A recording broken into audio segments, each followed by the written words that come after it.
Hi everyone, we're looking at the planks today, so your basic core stabilizing floor patterns.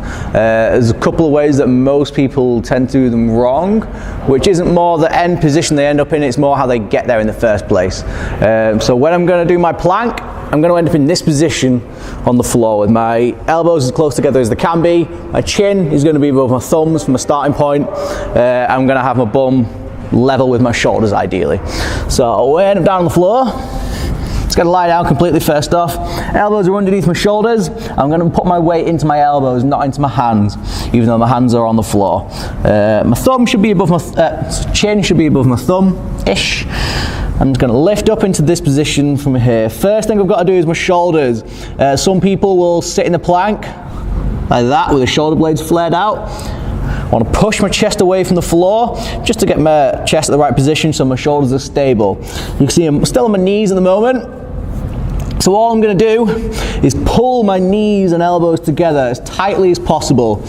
So when I pull my elbows down and my knees up, that is going to contract my abdominals and pretty much everything around the core general area. Then once I've got everything activated, then I'm going to lift up and hold the plank from here. I'm going to have my chin up. So I'm looking forward just a touch, so I'm not down here with my head bobbed down, and I've got my shoulders away from the floor, so my upper back should be rounded at the shoulders. And you probably won't be able to see on the video, but I'm shaking here and I've been holding that for 5 or 10 seconds. The common problem we tend to have with the plank is that most people go 2 minutes plank, go, and I just push up. And it looks like I'm in the same position, shoulders and hips. I can't actually see, but I assume they're at the right height. But I'm not actually activating any muscles here. I'm in position, but I'm achieving nothing. If you're not activating the muscles properly, it's pointless doing it. So before you push up onto your toes, pull your knees and elbows together, you should already start shaking at that point before you even lift up onto your toes. Now if I want to make that plank harder, I'm not going to add in, there's various different things we can do. You can do up down planks and all sorts of crazy stuff, but the simplest, most effective way to make a plank harder is to change your leverage. So what I'm going to do for that, instead of doing a plank from here, chin over thumb, I'm going to shuffle my forearms out a little bit. So now my chin is over my forearms instead. Then I'm going to do the same thing, knees and elbows together, pulling tight and lifting up from there.